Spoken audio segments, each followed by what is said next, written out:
வணக்கம். இன்னைக்கு நாம நீங்க பகிர்ந்துகிட்ட சில விஷயங்களை வச்சு கொஞ்சம் ஆழமா பேசப் போறோம்.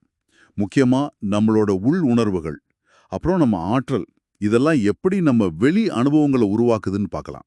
இது உங்களுக்கு ஒரு சுய பரிசோதனை மாதிரி இருக்கட்டும். ஆமாங்க.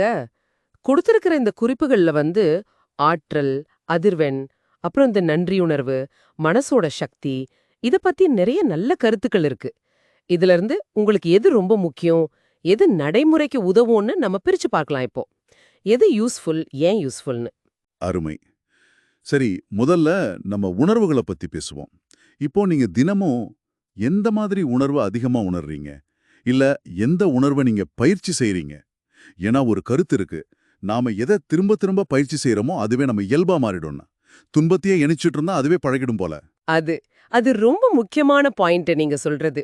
அதாவது இப்போ துன்பம், கோபம், பயம் இதுலயே நாம ரொம்ப நேரம் ஊறி போனா அது நம்மளோட ஒரு வைப்ரேஷன், அதாவது அதிர்வெண்ணா மாறிடுது.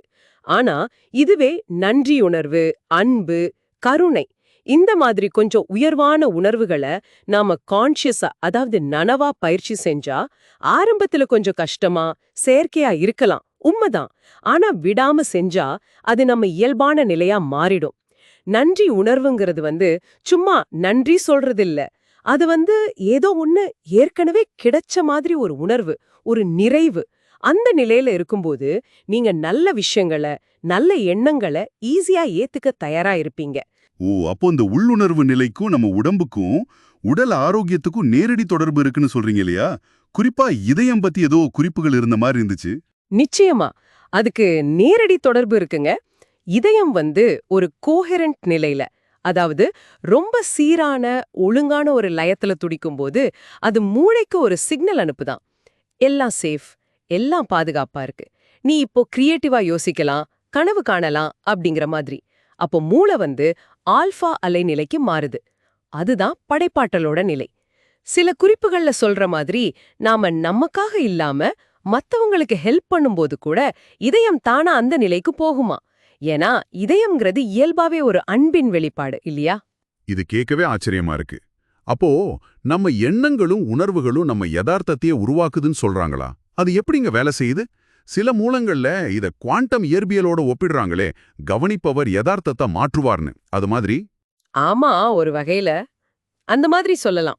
அடிப்படை என்னன்னா, நம்ம கவனம் எங்க போகுதோ நம்ம ஆற்றலும் அங்க போகுது. நம்ம மனசுல ஓடுற எண்ணங்கள், உணர்ச்சிகள் இத நாமளே ஒரு சாட்சியா நின்னு கவனிக்க ஆரம்பிச்சா, நாம அந்த எண்ணங்கள் இல்ல, அத கவனிக்கிற அந்த கான்ஷியஸ்னஸ், அந்த விழிப்புணர்வுன்னு புரிய ஆரம்பிக்கும். யதார்த்தம்னு நம்ம சொல்றது கூட நம்ம புலன்கள் வழியா நாம வாங்கி நம்ம மனசு அதுக்கு கொடுக்கிற அர்த்தத்தால கட்டமைக்கப்படுற ஒண்ணுதான். இதுல ஒரு ஆழமான கருத்து என்னன்னா, பொருளை மாத்துறதை விட, அதாவது நம்ம பார்க்கிற இந்த உலகத்தை மாத்த முயற்சி பண்றதை விட, அதுக்கு அடிப்படையா இருக்கிற புலத்தை, அதாவது நம்ம ஆற்றல் களத்தை, நம்ம உணர்வு நிலைய மாத்துனா பொருள் தானா மாறும். ஒரு காந்தப்புலம் எப்படி இரும்பு துகள்களை அழகா வரிசைப்படுத்துதோ அது மாதிரி நம்ம உள்ளாற்றல் நம்ம வெளி அனுபவங்களை வடிவமைக்குதுன்னு வச்சுக்கோங்களேன். இது ரொம்ப ஆழமான ஒரு பார்வைங்க. சரி, இத நம்ம நடைமுறை வாழ்க்கையில எப்படி கொண்டு வர்றது? தினமும் செய்யற மாதிரி ஏதாவது பயிற்சிகள் இருக்கா? நிச்சயமா இருக்கு. ரொம்ப சிம்பிள் தான். தினமும் காலையில எழுந்ததும் உங்களையே நீங்க சில கேள்விகள் கேட்கலாம். நான் உண்மையில யார்? எனக்கு என்ன வேணும்? என் வாழ்க்கையோட நோக்கம் என்ன?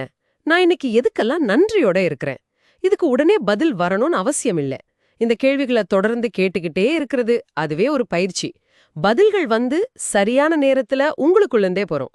முக்கியமா உங்க நோக்கம், இன்டென்ஷன் என்னங்கறதுல தெளிவா இருக்கணும்.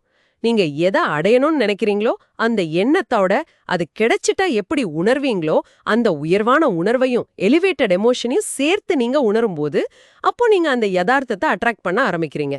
இதுக்கு தியானம், மனசை ஒருமுகப்படுத்துற பயிற்சிகள் எல்லாம் ரொம்ப ஹெல்ப் பண்ணும். முதல்ல இந்த கேள்விகள் கொஞ்சம் தத்துவார்த்தமா தெரியலாம், ஆனா விடாம கேட்கும்போது தான் அதோட பவர் தெரியும். அப்போ சுருக்கமா சொல்லணும்னா, நம்ம கவனம், நம்ம ஆற்றல், நம்ம உணர்வுகள், இது மூணும் சேர்ந்து தான் நம்ம அனுபவ உலகத்தை உருவாக்குது.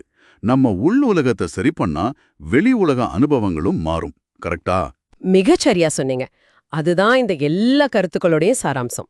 நாம துன்பமான ஒரு ஆற்றல் நிலையில இருந்துட்டு சந்தோஷமான அனுபவங்களை உருவாக்க முடியாது இல்லையா? உயர்வான உணர்வுகள் தான் உயர்வான எண்ணங்களை கொண்டு வரும். அதுக்கு ஏத்த மாதிரி அனுபவங்களையும் ஈர்க்கும். இது ஒரு தொடர் பயிற்சி. கொஞ்சம் பொறுமை வேணும். சரி, அப்போ நாம இன்னைக்கு பேசினதோட சாராம்சம் இதுதான்.